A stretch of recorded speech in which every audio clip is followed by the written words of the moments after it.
ಆತ್ಮೀಯ H16 news ಅರ್ಥಾತ್ ಸೀತಾರಾಮ್ ನ್ಯೂಸದ ವೀಕ್ಷಕರೇ, ನಾನು ನಿಮ್ಮವ ಎಂ ಆಯುಧ ಮಲ್ಲಪ್ಪ ಜೊತೆವರು. ತಾವು ಈಗ ಸುದ್ದಿಗಳ ಲೋಕಕ್ಕೆ ಎಂಟ್ರಿ ಹೊಡಿತಾ ಇದ್ದೀರಿ. ಈ ಸುದ್ದಿಗಳನ್ನು ಪ್ರತಿಯೊಂದು ನೋಡೋ ಜೊತೆಗೆ ನಿಮ್ಮ ಅಭಿಪ್ರಾಯಗಳನ್ನು ಹಚ್ತಾ ಇರಿ. ಯಾಕಂದರೆ ಈ ಸುದ್ದಿಗಳು ನಿಮಗಾಗಿ, ನಿಮ್ಮ ಬದುಕಿಗಾಗಿ, ನಿಮ್ಮ ವೈಚಾರಿಕೆಗಾಗಿ, ನಿಮ್ಮ ತಿಳುವಳಿಕೆಗಾಗಿಯೂ ನಿಮಗೂ ಗೊತ್ತು. ಜೊತೆಗೆ ನಮಗೂ ನಿಮ್ಮೊಂದಿಗೆ ಇದೊಂದು ಮಾತಾಡುವಂಥ ಜೊತೆಗೆ ಸುದ್ದಿಗಳನ್ನು ಬಿಡುವಂಥ ಕೆಲಸ. ಈ ಕೆಲಸದಲ್ಲಿ ನಾವು ನಿಮ್ಮೊಂದಿಗಿದ್ದೀವಿ ಅಂತ ಹೇಳ್ತಾ ನೋಡ್ತಾ ಇರಿ ಸುದ್ದಿಗಳನ್ನು. ಇವತ್ತು ದಿವಸ ಕಲಬುರಗಿ ಮಹಾಜನತೆಯಲ್ಲಿ ಕೇಳಿಕೊಳ್ಳೋದೇನೆಂದರೆ, ಕಲಬುರಗಿಯ APMC ಅಧಿಕಾರಿಗಳು ಏನು ನಾವು 69 ದಿವಸ ನಿರಂತರವಾದ ಅನಿರ್ದಿಷ್ಟ ಅವಧಿ ಧರಣಿಯನ್ನು ನಡೆಸಿದಾಗ ಕಲಬುರಗಿಯ APMC ಅಧಿಕಾರಿಗಳು ಮತ್ತು ಅಡ್ಮಿನಿಸ್ಟ್ರೇಟರ್ ಅವರು ಒಂದು ಭರವಸೆಯನ್ನು ನೀಡಿದರು. ಅದು ಇಲ್ಲ ಉಸ್ತುವಾರಿ ಸಚಿವರಾಗಿರ್ತಕ್ಕಂಥ ಪ್ರಿಯಾಂಕ್ ಖರ್ಗೆಜಿಯವರಾಗಿರ್ಬೋದು, APMC ಮಾರುಕಟ್ಟೆ ಸಚಿವರಾಗಿರ್ತಕ್ಕಂಥ ಶಿವಾನಂದ ಪಾಟೀಲ್ ಜಿ ಮತ್ತು ಡೈರೆಕ್ಟರ್ ನಿರ್ದೇಶಕರಾಗಿರ್ತಕ್ಕಂಥ ಶಿವಾನಂದ ಕಾಪಾಜಿ ಅವರ ಒಂದು ನಿರ್ದೇಶನದಂತೆ, ಆದೇಶದಂತೆ ನಾವು ಆಗಸ್ಟ್ 18ರ ಒಳಗೆ ಈ ಅಂಗಡಿಗಳನ್ನು ಖಾಲಿ ಮಾಡ್ತೇವೆ. ಒಂದು ವೇಳೆ ಅವರು ಖಾಲಿ ಮಾಡದೇ ಇದ್ದರೆ 19ನೇ ತಾರೀಕನ್ನು ಬೆಳಗ್ಗೆ ಹಿಡಿದು ನಾವು ಕಾರ್ಯಾಚರಣೆ ಮಾಡಿ ಕೀಲಿ ಹಾಕ್ತೀವಿ ಅಂತಕ್ಕಂಥ ಭರವಸೆಯನ್ನು ರೈಟಿಂಗಲ್ಲಿ ನೀಡಿದರು. ಆದರೆ ಇವತ್ತಿನ ದಿವಸ ನಾವು ಕಚೇರಿಗೆ ಬಂದು ನೋಡಿದರೆ APMC ಕಾರ್ಯದರ್ಶಿಗಳು ಇಲ್ಲ, ಯಾವುದೇ ಅಧಿಕಾರಿಗಳು ಇಲ್ಲ.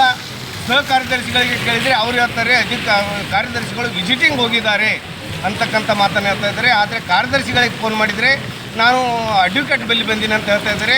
ಇದೆಲ್ಲವನ್ನು ಕೂಡ ಅಧಿಕಾರಿಗಳ ನಿರ್ಲಕ್ಷ್ಯ. ಇವತ್ತು ದಿವಸ ಕಲಬುರಗಿ ಉಸ್ತುವಾರಿ ಸಚಿವರು ಅನಧಿಕೃತ ಅಂಗಡಿ ಖಾಲಿ ಮಾಡಿರಿ ಅಂತೇಳಿ ಅವ್ರಿಗೆ ಸೂಚನೆ ಕೊಟ್ಟರು ಕೂಡ ಶಿವಾನಂದ ಪಾಟೀಲ್ ಅವರು ಖಾಲಿ ಮಾಡಿಸಿದ ಆದೇಶ ಮಾಡಿದರೂ ಕೂಡ ಇವರು ನಿರ್ಲಕ್ಷ್ಯ ವಹಿಸ್ತಾ ಇದ್ದಾರೆ. ಅಂದರೆ ಯಾಕೋ ಈ ಅನಧಿಕೃತ ಅಂಗಡಿ ಇವರು ಸಂಪೂರ್ಣ ಬೆಂಬಲ ಎದ್ದು ಕಾಣ್ತಾ ಇದೆ.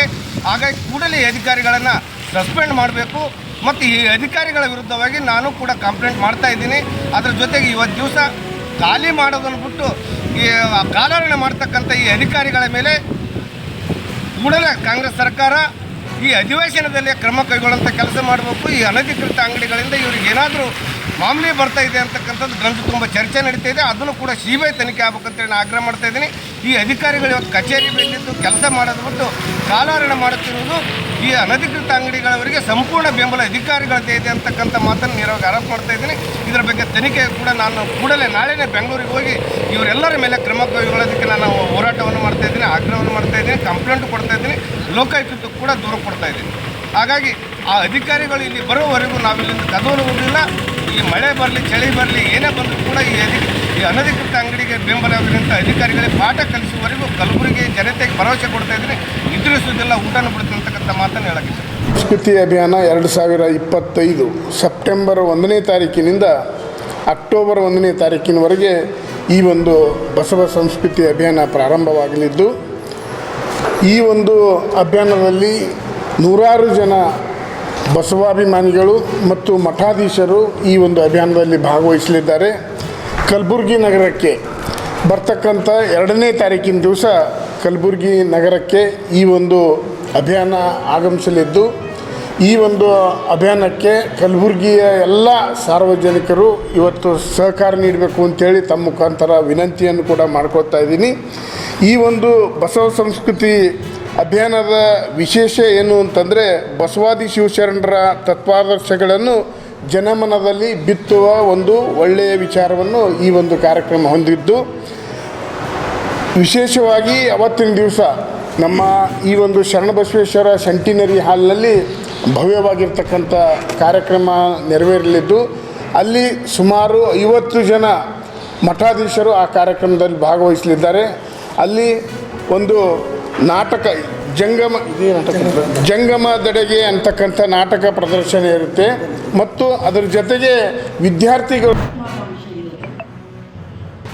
ಕಳೆದ 1986ನೇ ಇಸ್ವಿಯಿಂದ ಕರ್ನಾಟಕ ರಾಜ್ಯದ ಕರಾವಳಿ ಪ್ರದೇಶದಲ್ಲಿರುವಂಥ ಧರ್ಮಸ್ಥಳ ಅನ್ನುವಂಥ ಗ್ರಾಮದಲ್ಲಿ,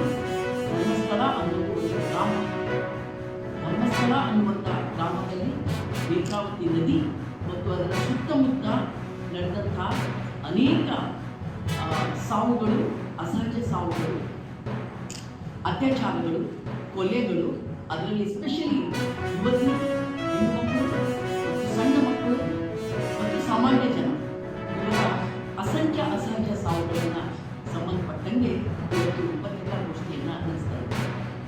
ನಾವು ಆಗ್ರಹ ಮಾಡ್ತಾ ಇದ್ದೀವಿ, ಧರ್ಮಸ್ಥಳ ಅಂತನ್ನೋದನ್ನು ಯಾವ ಕಾರಣಕ್ಕೂ ಇವತ್ತಿನ ಕಾಂಗ್ರೆಸ್ಸು ಮತ್ತು ಬಿಜೆಪಿ ಇಬ್ಬರು ಒಬ್ಬರು ಆಡಳಿತದಲ್ಲಿದ್ದಾರೆ, ಇನ್ನೊಬ್ಬರು ವಿರೋಧ ಪಕ್ಷದಲ್ಲಿ.